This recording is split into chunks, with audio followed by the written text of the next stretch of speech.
This one is going to be done over 20 times. If we let the first little bit crap, how many people are randomly composed. Like, I will love you, you know? 6.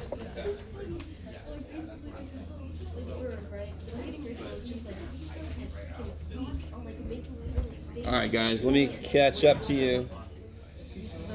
There's a one episode of Future almost where he does like the crab. He does his whole planet. He does, or he makes like a little like how to do his radio on the beach. Bum, bum, bum, bum, bum, bum. Well, I fixed this, so I just did 3 times. See if this works. Because that's what you're going to do.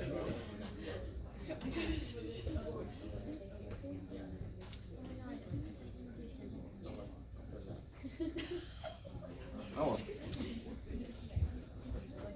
We'll do it live. Yeah. Yeah, there we go. Okay. Just have to push the button and I have no idea. We'll find out. We'll find out. My name of the teacher doesn't know the answer. Teacher hasn't done the work yet. I'm not sure how much you think I'm able to do in my head, but the limit. Didn't bring the answer key. We're gonna make it together. Well, shit. I was excited for a minute. Let's see.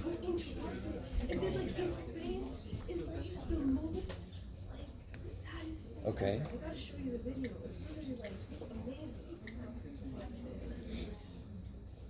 Okay, that works.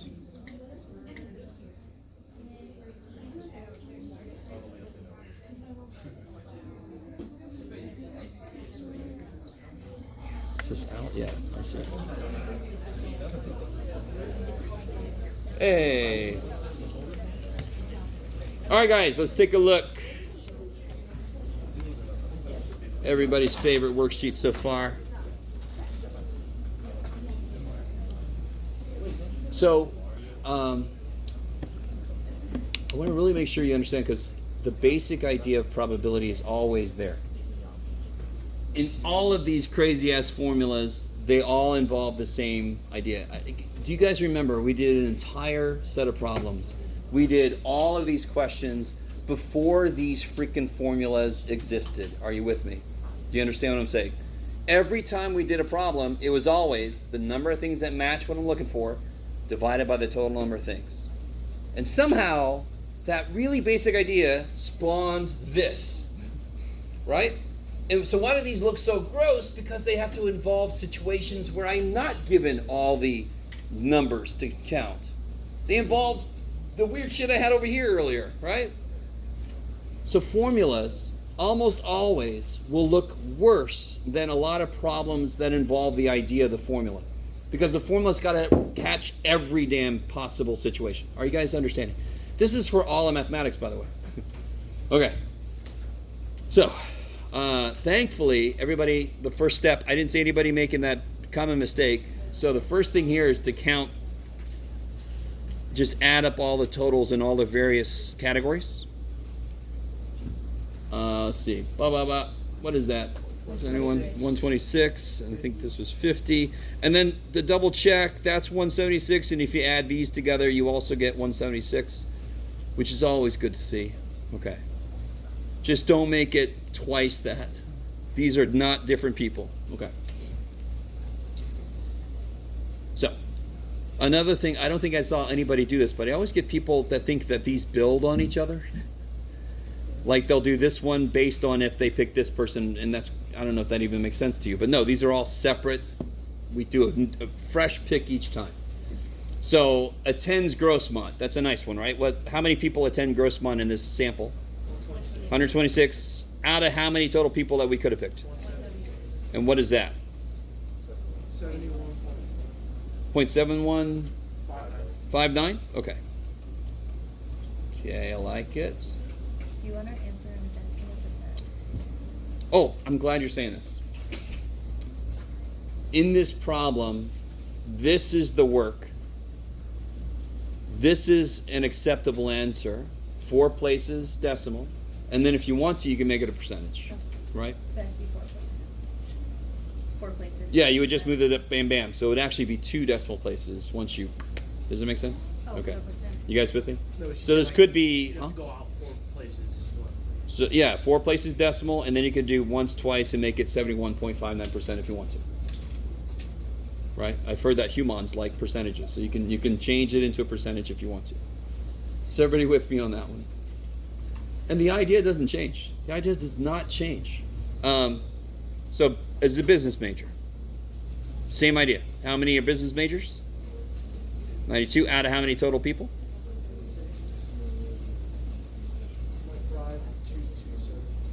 5227. Okay.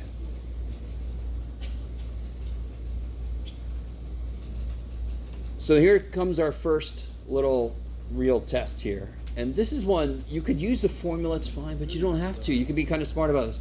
I got to count everybody who's a science major, and I want to include also everybody who is who goes to Grossman. This is an OR, correct? So an OR always includes everybody from both.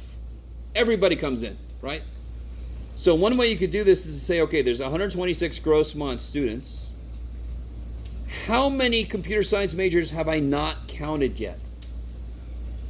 If I count these people, how many computer science majors have I not counted yet?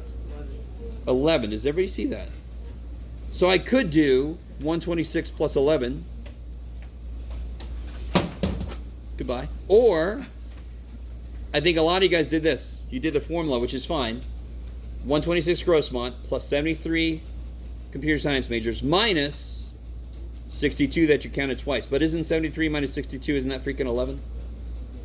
So, of course, the math didn't give a shit. The math is just like, do what you like, human. Just as long as the numbers come out. And no matter which way you did it, what did you get? 7784? Okay. Sounds about right. Cool. Shit. Let me zoom out a little bit.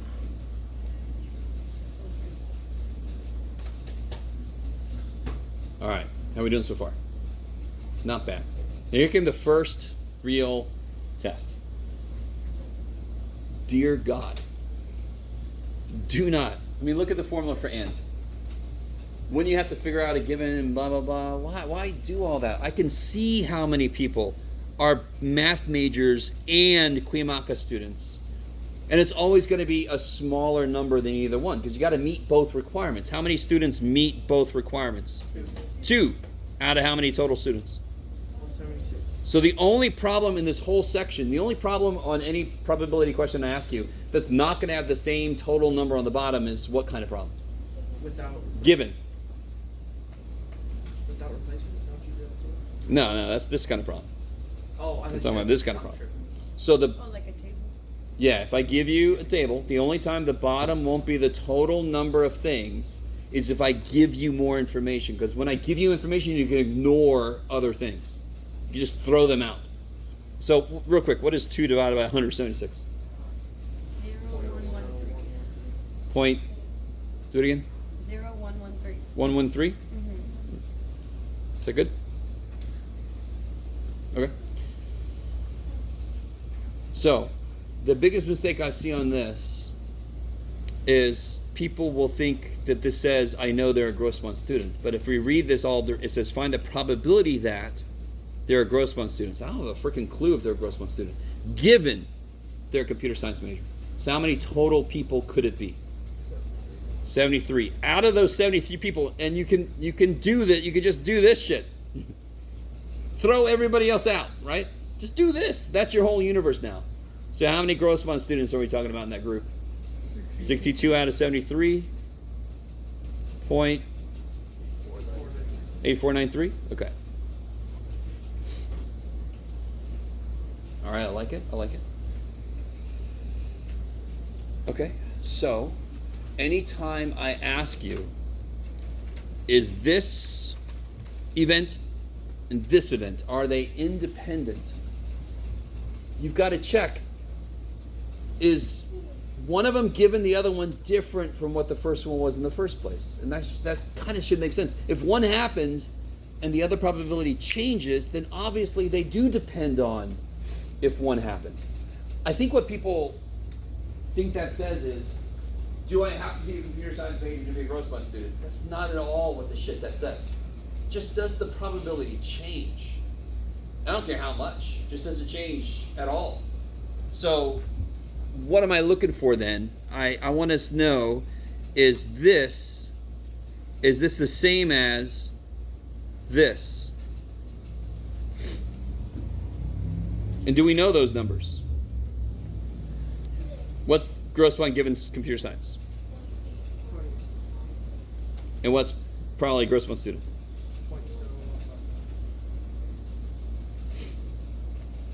Not equal to. So this is not independent, or you could just say dependent. Okay, I like it. And again, let me show you why. The probability they're a gross point student depends on if I know they're a computer science major or not. And does that sound more agreeable? The probability they're a gross point student depends on if I know they're a computer science major. When I don't know, it's this. When I do know, it's that. Holy shit, it depends on if I know. Which is why we picked that name. Okay. I like it.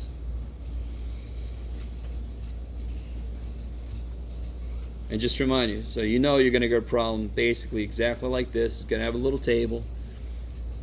Somewhere in the work you do is going to be what you need for this last question.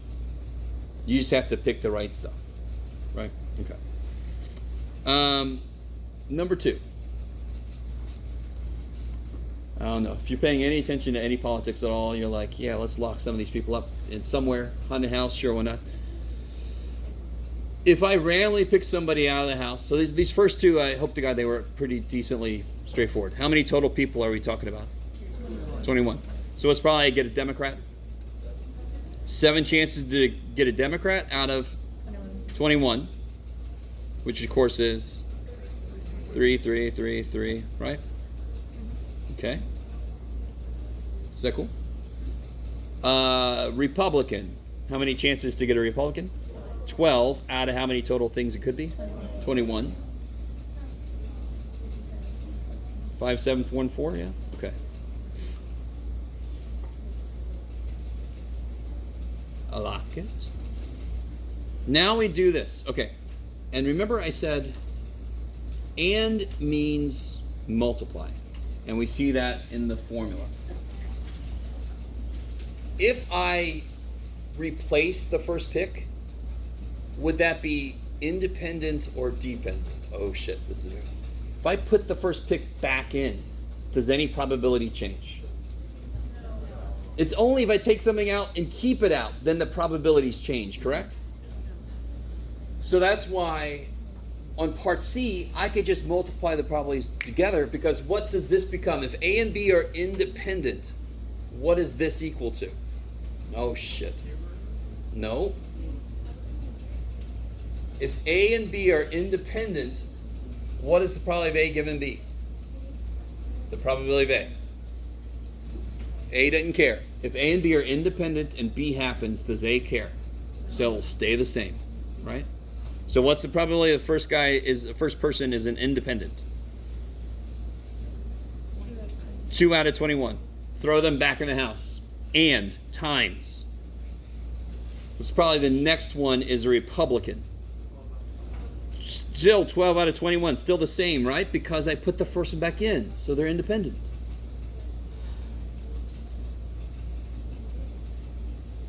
And then whatever the hell that is. As a decimal, what is that sucker? 5 0 5? That makes more. Okay, 0 5 4 4? Okay. 4 3 what? Like the last number is 3 for me. That's fine. Yeah, whatever the next number is. Okay, that makes sense. All right. You guys with me? Do you guys get 0544? Okay. 2 Democrats. Do you see the word "and" there? Nope, I sure don't. But what's another way to say I pick 2 Democrats? I pick a Democrat and then another Democrat. So that's the English language's fault, right? If anybody learned English as a second language, you know it's basically the worst language to learn on the face of the earth. I didn't. I grew up in it, and you can tell I still don't know how to speak it sometimes. So what's probably the first person is a Democrat? 7. 7 out of 21. Throw them back in. Same. 7 out of 21. 1, 1, 1, 1, 1, 1, 1, 1, yeah. Right? Okay. I like it. So these are the exact same question, just in two different situations. This same question, but now I am not replacing the first person. The biggest mistake I see, okay, so the first person, so remember I told you if I have 2 picks I'm making, I can put a little thing and a little thing. And means times. Probably the first person is independent, still 2 out of 21, then I let them leave. They're like, oh, thank you, right? I like this first situation. We take them out and then we shove them back in. We let them leave. How many people are in the house now? 20. Some people are going to put 19 there. Do you see why they're going to put 19? Yes. Some of you guys are like, well, I actually said 19 to you. Why would somebody say 19? 2. Because there's 2 independents. But that's just the chances I had. At that point, how many people have I picked? Just freaking 1, right? The 2 is just the chances I had to get an independent, right? So I picked 1 person so far. There's 20 people in there. How many Republicans? 12. All 12 are still in there. And then whatever the hell that is. 05. 71? Okay.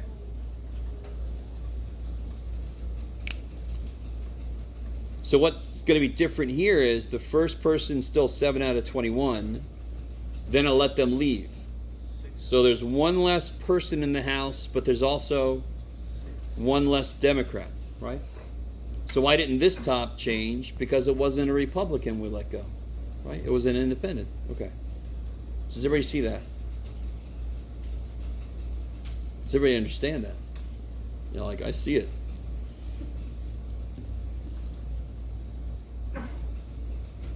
So what's that? Is that 10%? Yeah, okay. But yeah, what? All right. So let's do this last one, and then I'm going to let us out really, really early. Unless anybody has a problem with that. No. Is that okay? Okay. I have had somebody get upset at me. They're like, I paid for this time. I'm sure the class really liked And I said, go complain to my dean. That's probably the same person. I said, go turn me in. I'm going to go back to my office. I'm going to turn me in. Anyway, don't get used to it, by the way. So this one here. Did you guys, I wanted to include the link. Now, I will say this is true. But, if you go to the link, guys, everybody understand what I just said? This is true. No. But, It is. the way they put the survey together was a little misleading. Unfortunately, guys, y'all with me?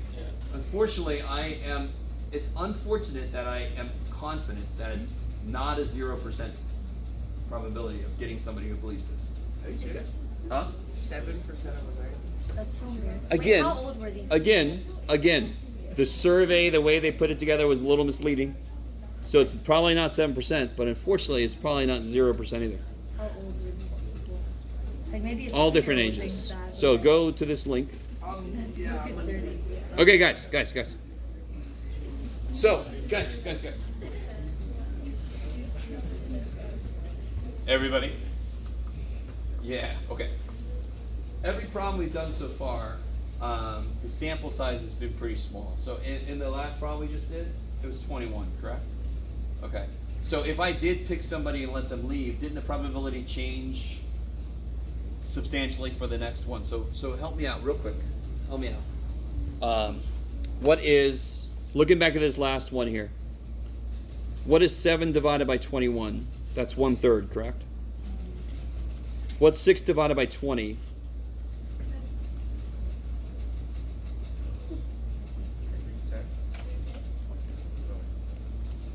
Well, it'd be 0.3. 3/10, so 0.3, yeah. Now listen, That is a decent drop. That has changed by quite a bit. I don't know if you guys agree with me or not. That's a pretty big difference. Okay. And if you didn't know that, now you know. That's a pretty big difference. If I was talking about 100,000 people, go with me for a second. Let's say that 9,000 out of 100,000. You guys with me? What would that be? That would be 9 over 100, that'd be 0.09, yes? You with me? I really want you. So this was 7 out of 21 compared to if I took 1 away from the top and bottom. What happens here if I take 1 away from the top and the bottom? Somebody throw that in the old calculator, please. Make sure you get the right number 9s. 9. Everybody with me? I took 1% out and 1% out. Bam. Yes? Let's see how much that probability changes.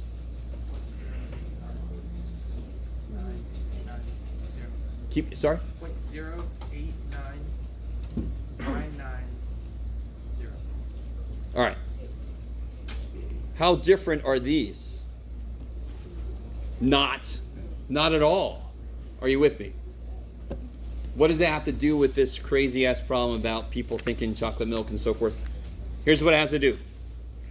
I had to be very specific up here and actually write how each ratio changed, correct? Because if I take 1 away from this, it actually does change by a substantial amount because the, guys, back there, please, because the bottom changed by quite a bit.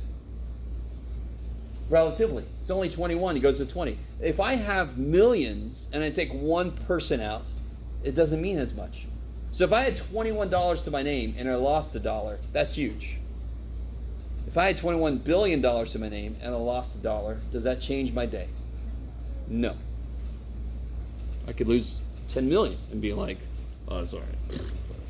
Anyway, it's not the situation. So on this problem, I don't have to be worried about how it changes. So help me out. Let's do this first. What's the probability that somebody thinks that America's chocolate milk comes from brown cows? So the probability, let's call that probability of A for Americans that think chocolate milk comes from brown cows. What is that probability? 7%. 0.07. You with me? So it's probably they think it doesn't come from brown cows. If 7% think so, what percent don't? 93. You guys with me so far? By the way, how many total people is this problem talking about? No. I'm picking 4 people. How many total people are we picking from? 340 million roughly, right? However many Americans there are now. You with me? Okay. Is that a large sample size? A large size of a large group? Yes. So here's what I could do when I have a huge population I'm picking from. I don't have to make ratios. I want the first one to think that this is true. So what's that probability for the I got 4 people, right? Let me do this. Do my little hangman game. I got 4 people. I want the first one to think something and the second one to think something else and. What's the probability the first one thinks the chocolate milk comes from brown cows? We know it. You know what it is. What is it? We wrote it down already. 7%, right? And I want the next one to not think that. What's that probability? 9.3. And the next one to not think that. What's that probability? 9.3. 9.3. Okay. Sometimes I'll get somebody do this, and I don't blame them because part of you just doesn't believe it could be this straightforward. I'll get somebody to do this. 7 out of 100 times 93 out of 99 times 92 out of 98. How many Americans are they assuming exist? 100. Do you understand what I'm saying? Do you see what I'm saying? So when I have a huge group that I'm picking from, and that was not true here, was it? We had 21 people. So we had to be very precise about how the fractions changed. When I have a huge population, Americans, that's a huge population, I don't have to make fractions. I could just work with the percentages and they don't change. Because the change that happens is going to be stupid tiny. So now I just have to multiply this out. By the way, couldn't I write this like this if I felt like it? Yes? Doesn't that mean one person thinks this way and 3 don't? See how the exponents tell me? Okay, and then whatever the hell that is. What is that when you multiply it all together?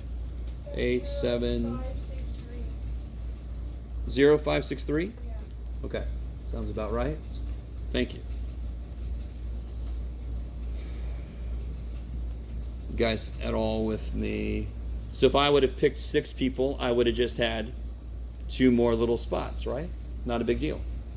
Okay. Now, part B. I would never calculate this directly. What does at least 1 mean? So I got 4 people, right? So what's at least 1 mean? What's at least 1 mean? No. I want at least 1 person. So how many people could it be? It could be 1 or 0. Could it be 0? No, more than one. Okay. 2, 3. So let's try this again. At least 1 person means I want either 1 person or 2 people or 3 people or 4 people. Now, 1 person, it could be the first person or the second person or the third person or the last person. I have to calculate each of those. 2 people. It could be the first 2 people or the last 2 people or the middle 2 people or the first and the third or the second and the fourth. Does this already sound like a way we don't want to go? Doesn't that involve a hell of a lot of calculations? Oh shit, yeah. So, if the probability is going to rain today, this connects. Is 5% chance it's going to rain. What's probably it's not going to rain? You all already inherently know that opposite probabilities, one is 1 minus the other one. You came in knowing that shit, yes? You came in knowing that. Everybody with me? Okay. If the opposite probability is easier to do, I'm going to do that shit. And then I'm going to do 1 minus what I get. Does that make sense? If I answer the opposite question, but then I do 1 minus that, I've answered the question, because that's how opposite probabilities interact. What's the opposite of at least 1? None. I love it. The opposite of at least 1 is none. So, if I do this, if I do 1 minus the probability of none, none do what? None think that way. None think, sure. That way. How many ways is there for none of them to think that way? 1 way. Versus how many ways is there to get at least 1? 1, 2, 3, 4, 5, 6, 7, 8, 9. Holy shit. So I'd much rather do this. All right, so this would be 1 minus. Now let's set this up. I want none of these people to think that chocolate milk comes from brown cows. So what's going to go in each spot? 9, 3. And again, another way to write this would have been 1 minus 0.93 to the 4th power. Do you see that? I want 4 people to not think that way, and they're going to do 1 minus to get the opposite. So let's see, 1 minus, what is 0.93 to the 4th power? 9, 8, 7, 6. So I'm going to say like 0.68. Damn it. 7, what is it? 0.7480. 80. Or Okay. 81 if you want to. I want the right answer. 0.7480. Just do 0. Oh, okay. 0.7480. I'm just. I like the way you just do 0, Jeff. Just do 0. What's the next number after 0? 5. So it'd be Okay, so I'll do 1. Okay. All right. Everybody with where that number came from? Does that number look okay? Meaning, did anybody else try to do the work? No? Okay. So what's 1 minus that? Here's the. By the way, watch this. I know you have calculators. I know. But here's a quick way to do 1 minus a decimal. You ready? What makes 7 9? 2. What makes 4 9? 5. What makes 8 9? 1. What makes 1 10? 9. So it's a quick way to subtract 1 minus a decimal. If you think about it, if this makes 10, that would carry. That would be 10. That would carry. That's why it works. Okay, maybe. I know you have calculators. I know. Okay. How you guys feel about it? Let me just a little bit more of an explanation. So I got 4 people, correct? I really want you guys to get this. So how many people could think that way then? None of them, or one of them, or 2 of them, or 3 of them, 4 of them? Yes? And each of those situations has a probability associated with it, right? And what do those have to all add up to be? 100% or 1. So if I do the probability 0, go with me for a second. Probably 1 plus probably, and you're like, that's all we do, Jeff. Plus probably 4. That would equal 1. Is everybody cool with that? That must be true. If I add up all the probabilities in a situation, it has to equal 1, correct? Where is at least 1? What means at least 1? Isn't all this shit right here at least 1? Isn't that equal to 1 minus probability of 0 then? All this shit equals 1 minus the probability of none. That's all I said earlier, right? Opposite probabilities, one is 1 minus the other one. This one, if you look at it this way, you can exactly see that happening. Here's the probability of at least 1. Solve for it. It's equal to 1 minus probably none. Bam. Okay. What about this last question? This last question gets really freaky. We already know the probability somebody believes chocolate milk comes from Rock House is 7% if we're going to trust the survey.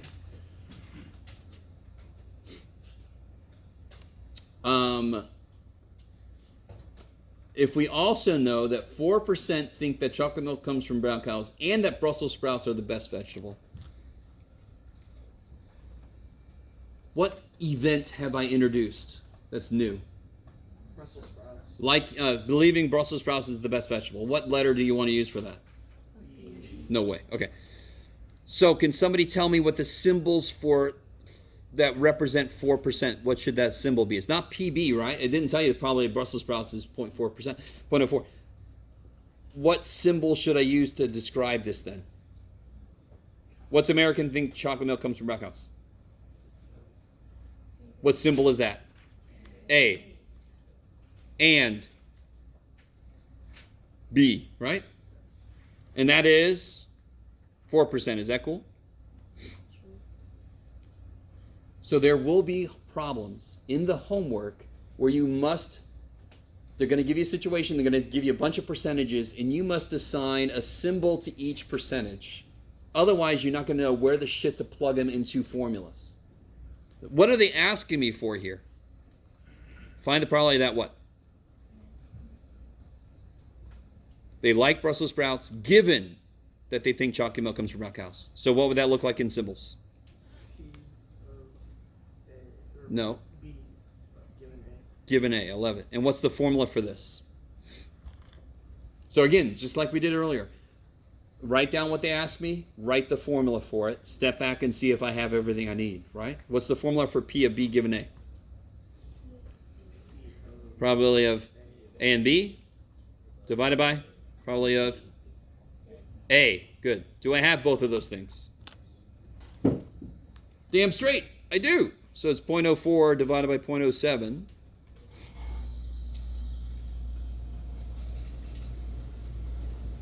Which is something we saw earlier. I think that's the 5, 7, 14 again.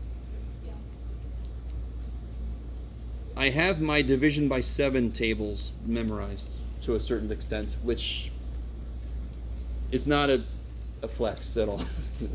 It's kind of sad, but it's okay. I'll be all right. You guys okay with that? You guys see that? That's exactly sort of like what the problem we did earlier. All right. So next time, I will bring the answer key for this. Come ready with questions from chapter 3. Meaning, if you haven't gotten into chapter 3 yet, get into it. Come ready. Okay. Next Wednesday is our double quiz. So the corrections of the test No. are due? No. That's the next test. That's all fun. Everything is due the day of the next test, Not quiz. except for homework corrections due in the final. If I were you, though, I would have chapter 3 done by next Wednesday. Then I'm more ready for the quiz. Yes. Okay.